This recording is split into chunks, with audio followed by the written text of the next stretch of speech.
오늘은 느헤미야서를 통해서 하나님이 진짜 하나님이 되는 시간이란 제목으로 성령 강림절후 네 번째 주 말씀을 전하도록 하겠습니다. 그 최숙희 작가의 괜찮아라고 하는 동화책이 있습니다.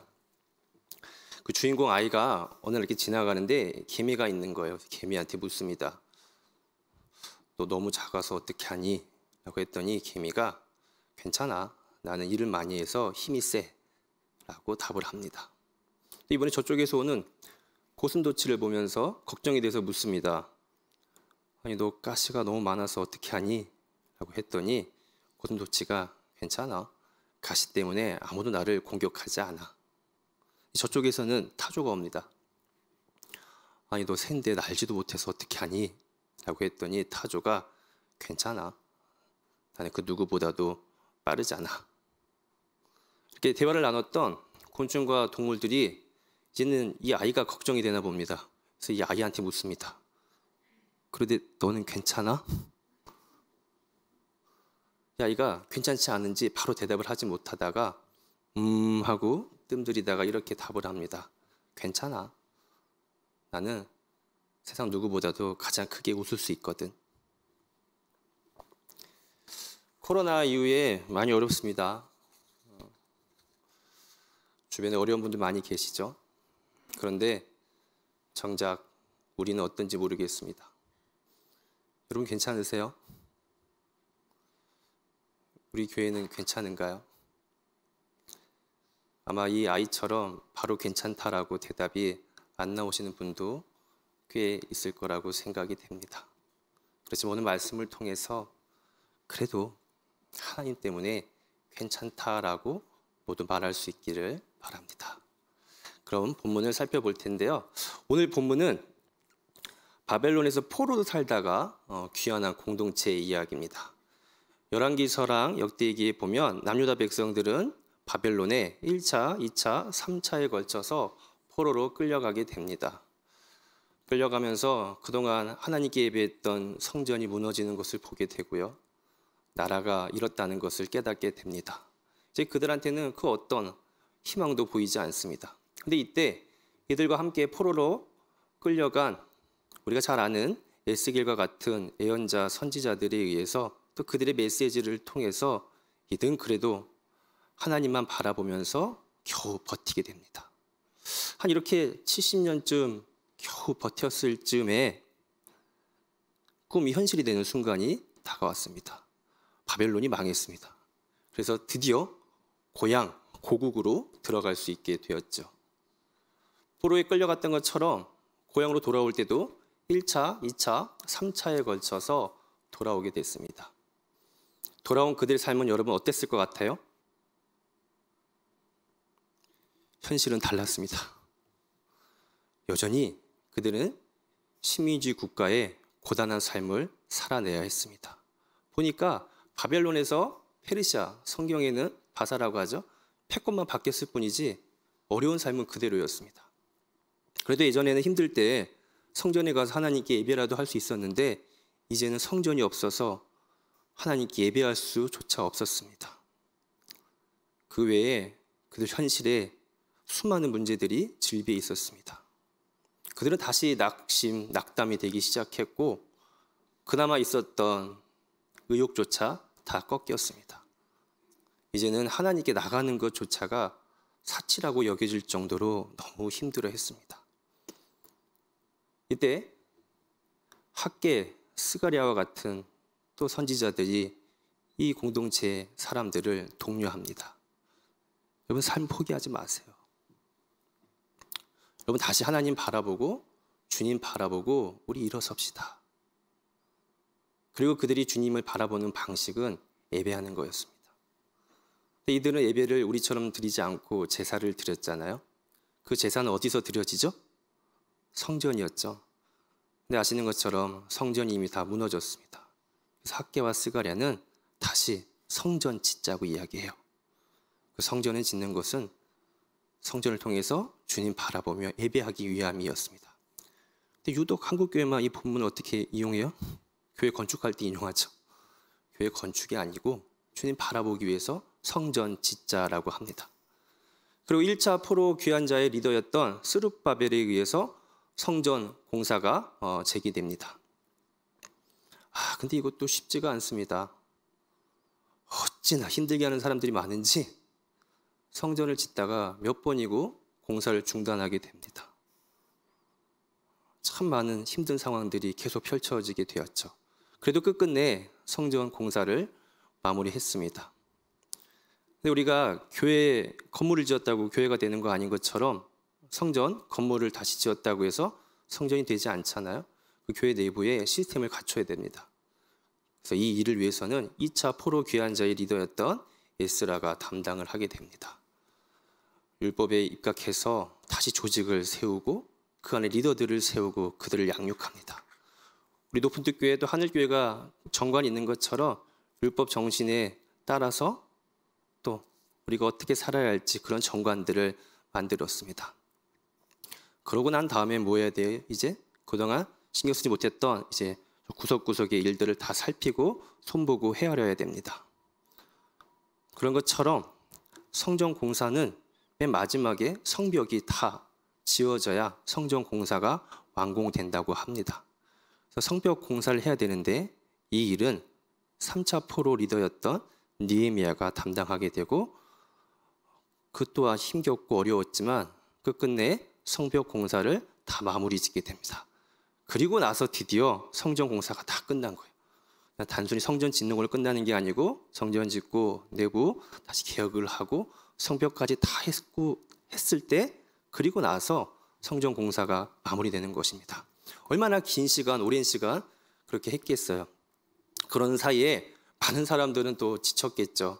힘들고 어려우니까.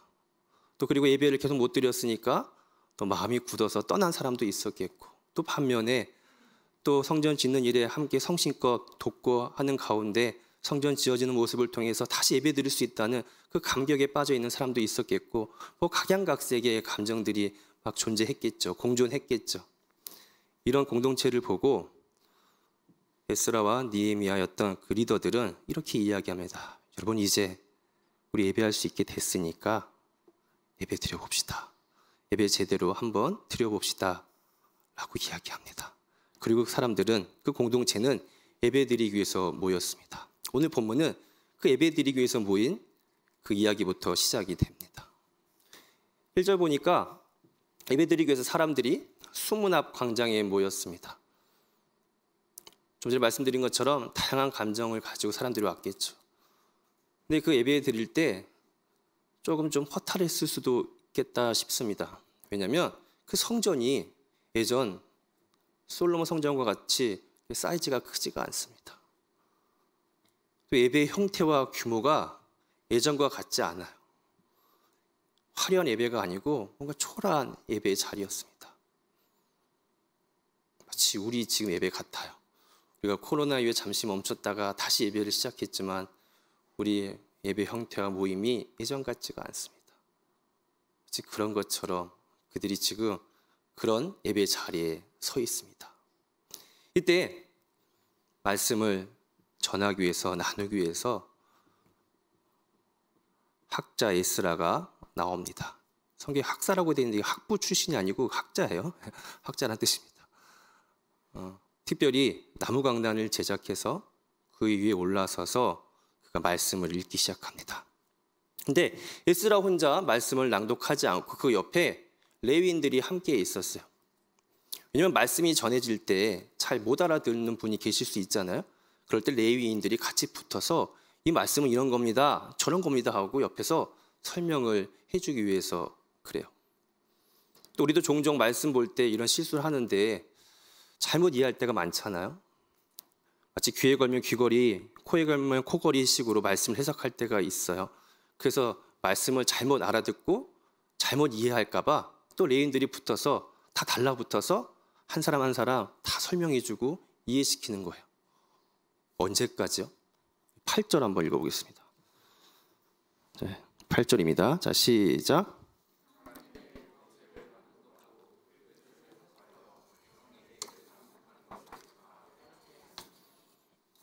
뭐라고 합니까? 다 깨달을 때까지 한다라고 해요. 이 하나님 말씀이 무슨 의미인지 어떤 뜻인지 제대로 이해하고 알 수 있을 때까지 어떻게 해요? 계속해서 에스라 말씀을 전하고 읽고 옆에 있는 레위인들은 어떻게 해요? 계속해서 이해할 때까지 설명해 주는 거예요. 다 깨달을 때까지. 지금 이들은 힘겹게 다시 예배를 재개했습니다. 그러나 그 예배의 모습이 예전 같지 않다라고 했었죠. 하지만 그런 것에 아랑곳하지 않고 그들은 이 예배지만 다시 시작한 예배, 옛날 같은 예배가 아니지만 어디에 집중하고 어디에 목숨을 건 거예요? 이 말씀이, 우리 예배 시간에 들려지는 이 말씀이 어떤 의미인지, 도대체 무슨 의미인지를 제대로 알기 위해서 여기에 심려를 기울이고 집중합니다. 계속해서 다 깨달을 때까지, 한 명도 못 알아듣는 사람이 없고 다 알아들을 때까지 계속해서 말씀을 전하고 도와주면서 여기에 집중하게 됩니다. 그리고 말씀을 다 깨달았을 때 함께한 사람들이, 여기 있는 모인 사람들이 그 의미를 다 알게 됐을 때 어떤 반응이 있었냐면, 우리 그 다음 절 9절 한번 읽어보겠습니다. 자, 시작.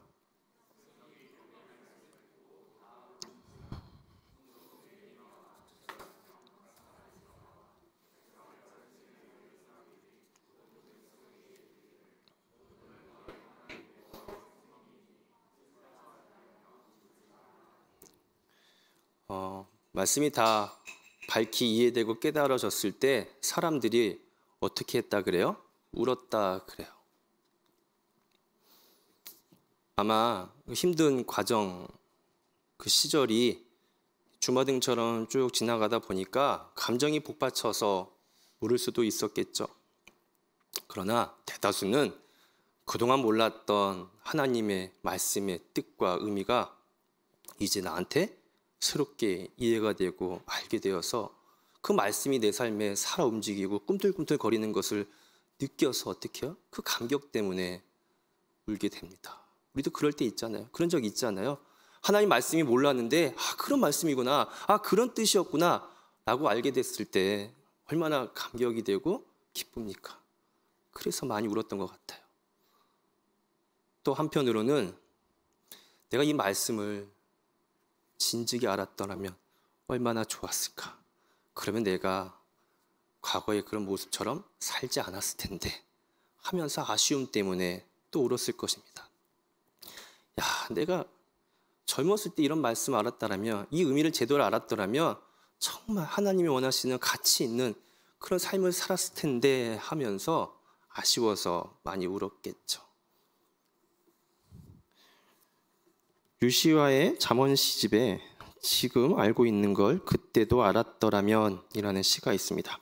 제가 몇 소절만 읽어볼게요. 지금 알고 있는 걸 그때도 알았더라면 내 가슴이 말하는 것에 더 자주 귀 기울였으리라. 더 즐겁게 살고 덜 고민했으리라. 입맞춤을 즐겼으리라. 정말로 자주 입을 맞췄으리라. 분명코 더 감사하고 더 많이 행복해 했으리라. 지금 내가 알고 있는 걸 그때도 알았더라면. 이 폴에서 돌아온 공동체는 지금 알게 된 이 말씀을 그때도 알았더라면 우리가 폴의 삶을 살지 않았을 텐데. 이거를 그때 알았더라면 이렇게 잘못된 삶을 살지 않았을 텐데 라고 하면서 아쉬움에 하염없이 눈물을 흘렸던 것 같습니다.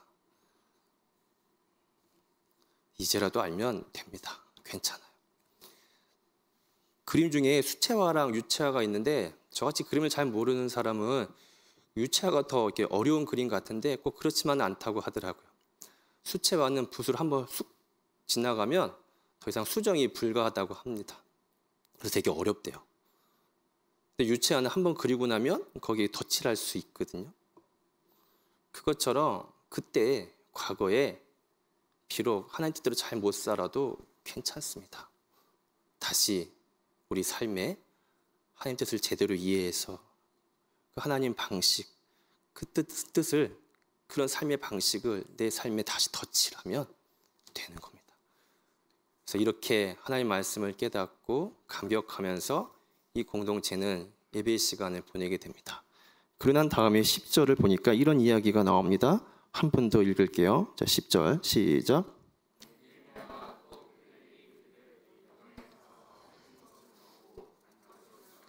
자, 여기까지 읽겠습니다. 그 말씀을 이해하고 깨닫기 위해서 집중하고 공부하는 것은 참 어려워요. 솔직히 힘들어요. 그렇죠? 배고파지기도 하고 그렇습니다. 아마 이 공동체도 너무 말씀에 집중했는지 조금 배고프고 허기졌나 봅니다. 그래서 느헤미야가 뭐라 그래요? 단 거 먹으라고 합니다. 여기저기 좀 자료를 찾아봤는데 여기서 말한 단 게 어떤 건지 속 시원하게 설명하는 내용이 없었습니다. 그럴 땐 이렇게 이해하면 좋을 것 같습니다. 우리도 뭐 공부하고 그러다 보면 배고프고 뭐라 그래요? 당 떨어진다고 그러죠? 그때 어떻게 하면 돼요? 저희 가서 이제 핫브레이크나 스니커즈 같은 초코바 먹으면 당이 채워지는 것처럼 아마 그렇게 말했던 것 같습니다. 가서 당 채우고 오라고. 근데 중요한 건 그 다음 구절이에요. 너무 멋있습니다. 그 중에 단 것을 준비해 오지 못한 사람이 있으면 어떻게 하라고 해요? 나눠주라고 합니다. 뭐라고요? 준비해 오지 못한 사람이 있으면 나눠주래요. 이 구약 율법의 핵심 사상이 뭡니까? 약빈자를 도와주고 그들에게 많은 것들을 나눠주라는 거거든요. 우리 지난번 사도행전 말씀 들을 때 초대교회 이야기 봤잖아요. 성령이 충만했던 그 교회가 했던 게 무엇입니까? 자신의 물건을 서로 나누고 서로 베풀고 통용하는 거였잖아요. 근데 이게 지금 일어나고 있습니다. 이스라엘 백성들 잘 그렇게 살지 않았던 것 같아요. 근데 이들이 말씀의 의미가 무엇인지 제대로 깨닫고 이해하고 나니까 말씀을 나누는 삶이 너무 자연스럽게 이루어지는 거예요. 그냥 그들의 일상이 돼버린 거예요. 나눠주는 삶이. 하나님 말씀을 제대로 깨닫게 되면 어떤 삶이 펼쳐지냐면 하나같이 다 서로 나누는 삶으로 이어지는 거예요. 성경은 다 이런 이야기를 보도하는데 그동안 잘 그렇게 못 살았던 것 같아요. 근데 이들이 오늘 말씀을 제대로 깨닫고 그 의미가 뭔지 밝히 알게 되니까 너무나도 자연스럽게 서로 나누는 삶이 펼쳐졌다라는 거죠. 오늘 본문 뒤에 보면 8장 17절에 이런 말이 있습니다. 읽지 않고 잠깐 쭉 보시면 이런 적이 지금까지 여호수아 때부터 없었대요. 얼마나 대단합니까? 그들이 드리는 예배는 비록 예전같이 화려하지 않았지만 그들은 어디에 집중했어요? 말씀이 무엇인지 깨닫는 것에 집중했어요. 그 말씀이 무엇인지 제대로 알고 이해하기 시작하니까 정말 말씀대로 삶이 이어지고 펼쳐지게 됐다라는 것입니다. 하나님 얼마나 기쁘실까요? 그 TV 프로그램 중에 히든 싱어가 있어요. 그 가수의 목소리를 똑같이 따라하고 모창하는 그런 프로인데요. 지금은 시즌 6가 하고 있는데 오늘 저는 시즌 4의 이야기를 잠깐 나눌까 합니다. 시즌이 바뀔 때마다 이 컨셉이 있다라고 해요. 그 시즌 4의 컨셉은 담당 PD의 인터뷰를 봤더니 가수가 진짜 가수가 되는 곳이라고 컨셉을 잡았다라고 하더라고요. 그 시즌 4의 1회는 그 가수 보아가 나왔는데 그걸 시청했었습니다. 그리고 나서 그 쭉 프로그램이 진행되다가 끝에 MC가 그 출연자들을 모아놓고 이렇게 물어요. 어떻게 이렇게 노래를 똑같이 따라할 수 있게 됐냐고. 아니, 어떻게 이렇게 똑같이 할 수 있냐고. 출연자들의 대답이 거의 대동소이했습니다.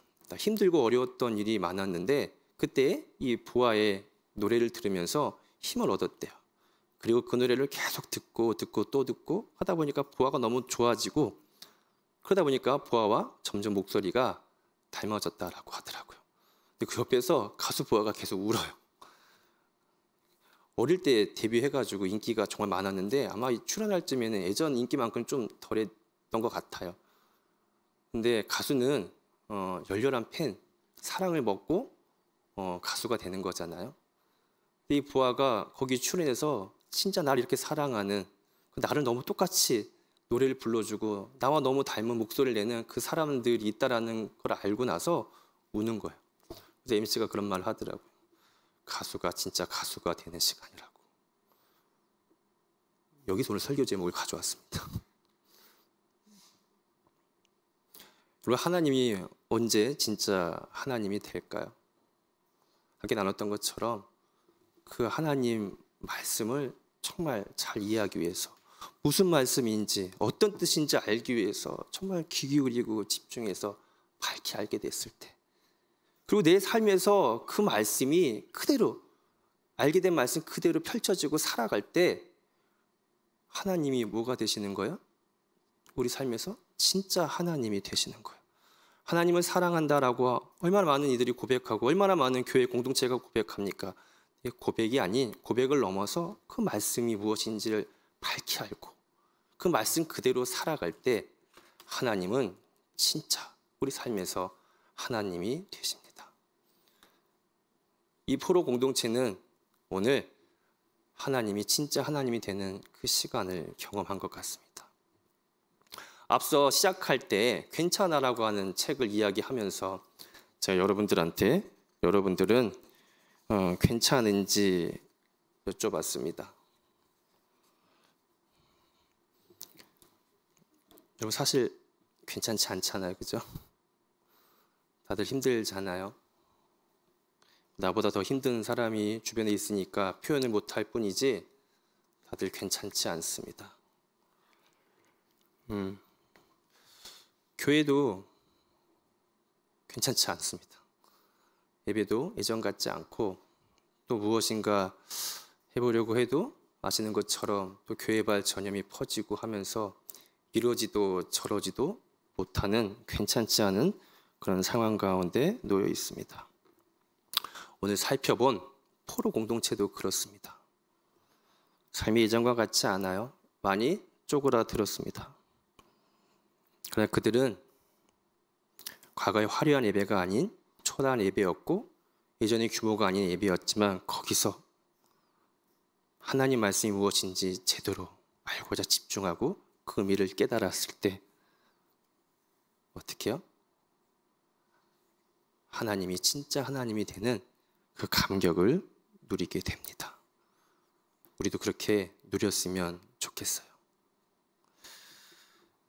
이 예배를 통해서 하나님 말씀 밝히 알고 또 삶에서 하나님 뜻대로 살아가는 우리 모두가 되길 바랍니다.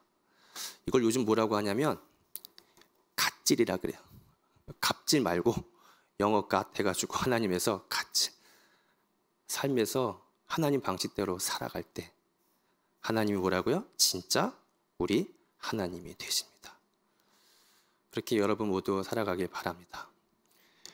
이렇게 얘기해도 우리 안에 또 어떻게 해요? 걱정이 멈추질 않습니다. 근심이 계속해서 맴돌아요.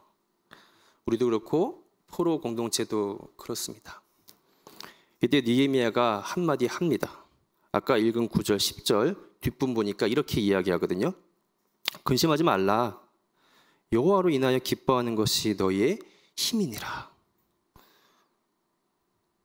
또 이렇게 예배의 감격을 막 이야기하지만 또 우리 얼마나 힘들고 하지? 괜찮지 않은 상황이 많습니까? 이것도 생각나니까 근심 걱정이 많아요. 느헤미야가 근데요, 걱정하지 말고 근심하지 말라고 합니다.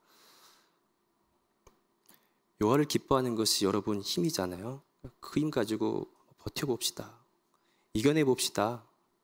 괜찮지 않지만 아까 그 아이처럼 괜찮다라고 한번 말해봅시다 라고 이야기를 합니다. 정말로 근심 걱정 많습니다. 교회도 그렇고. 뭔가 해결할 수 있는 방법이 뭐 뚜렷한 뾰족한 수가 있는 것도 아니고, 그런데 여기서 그냥 상황 안 좋다고 멈추고 넘어지는 것이 아니라 어떻게 해요? 여호로 인해서 기뻐하고 또 말씀을 알게 되는 그 기쁨으로, 또 말씀을 제대로 살아낼 수 있는 그 기쁨으로, 그것이 우리 힘이잖아요. 그 힘 가지고 버텨보자고, 그 힘을 한번 이겨내보자고 느헤미야가 이야기합니다. 상황 하나도 안 바뀌었어요. 똑같아요. 더 어려울 수도 있어요. 그래도 여호와를 기뻐하는 것이 우리의 힘이니까 우리 한번 이겨내보자라고 합니다. 그 말씀을 아는 것을 기뻐하면서. 논어에 보니까 이런 말이 있어요. 조문도 석사가이라고 해서 아침에 도를 들으면 저녁에 죽어도 좋다라고 합니다. 그만큼 이 이치를 깨닫는 것이 얼마나 기쁜지, 야, 나는 이제 죽어도 여한이 없다라는 그런 의미겠죠. 여기서도 이런데 하나님 말씀, 하나님 뜻, 말씀, 그 뜻, 의미가 무엇인지를 알게 되는 것이 얼마나 기쁩니까? 그렇죠? 그리고 그 말씀대로 살아가는 것도 얼마나 기쁘겠어요. 그것이 우리의 힘이 됐으면 좋겠어요. 우리의 현실은 어렵고 걱정, 근심, 투성이지만 그래도 말씀을 제대로 알고 말씀대로 살아가는 것이 우리들의 힘이 됐으면 좋겠습니다. 말씀을 정리하겠습니다. 오늘 우리는 포로 공동체의 이야기를 나눴어요. 주만 바라보며 버텨온 삶이었는데 고향으로 돌아온 그들의 삶은 이전과 다를 바 없이 여전히 힘들고 어려웠습니다. 다시 주만 바라보기 위해서 성전을 짓고 했지만 그조차도 과정이 얼마나 힘들었습니까? 그렇게 힘들게 성전을 지었죠. 그리고 다시 시작된 예배는 예전과 같이 화려한 예배가 아니었습니다. 그런데 여기서 반전이 일어났습니다. 비록 그런 예배였지만 거기서 어떻게 해요? 하나님 뭐라 말씀하시는지 열심히 듣고 그 말씀 깨닫기 위해서 집중하고, 그래서 그 말씀이 올바로 이해하게 됐을 때 그들의 삶에 하나님 말씀이 그대로 펼쳐지게 되는 그 경험을 하게 됩니다. 비록 삶은 여전히 힘들고 어려웠지만, 근심투성이었지만 그들은 이 말씀을 알고 살아가는 그 힘으로 어떻게 해요? 그 어려운 상황을 이겨나게 됐겠죠. 이겨내는 힘이 생겼겠죠. 오늘 코로나 이후, 여전히 코로나가 진행 중인 상황에서 우리들의 현실도 비슷합니다. 모두가 어렵습니다. 다시 예배드리기로 모인 이 상황 계속해서 예전 같지 않을 것입니다. 또 여전히 우리 삶의 무게가 우리를 짓누를 것입니다. 괜찮지 않습니다. 그렇지만 예배 가운데 말씀의 의미를 제대로 깨닫고 말씀대로 살아가는 그런 삶을 통해서 진짜 하나님을 만나는 가운데 그래도 괜찮다라고, 여호와가 계시니까, 말씀을 알게 됐으니까 괜찮다라고 말하면서 그 힘으로 여러분 모두 이겨내고 버텼으면 좋겠습니다. 영상 하나 보겠습니다. 돈키호테 이야기를 다룬 뮤지컬 맨 오브 라만차의 일부분입니다.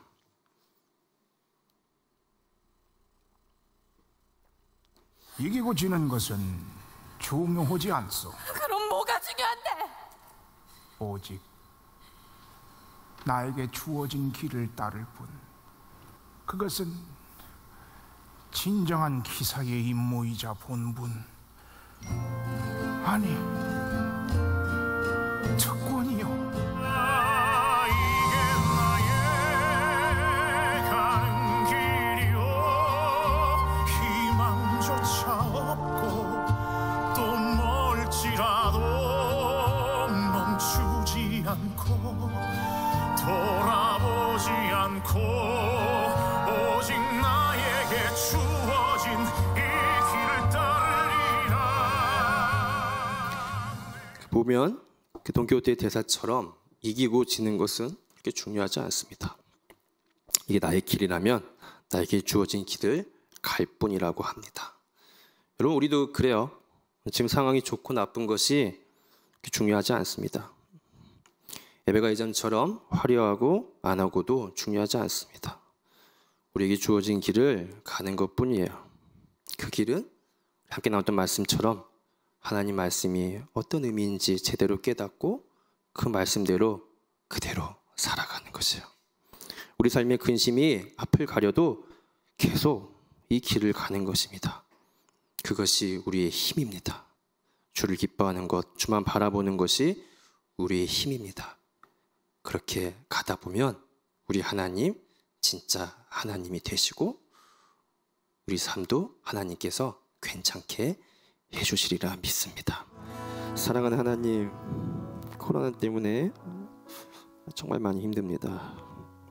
다 힘듭니다. 교회도 많이 힘듭니다. 근데 여기서 포기하지 않길 원합니다. 주님 바라보며 다시 일어서게 도와주시옵소서. 다시 예배 가운데 나가겠습니다. 그래서 우리 주님이 뭐라 말씀하시는지 집중해서 귀 기울일 때 그 뜻 깨닫게 하여 주시옵소서. 그리고 깨달은 뜻대로 삶에서 살아갈 때 진짜 하나님 만나게 도와주시옵소서. 그리고 그 하나님 만나는 기쁨의 힘으로 버틸 수 있도록 도와주시옵소서. 예수님의 이름으로 기도합니다. 아멘.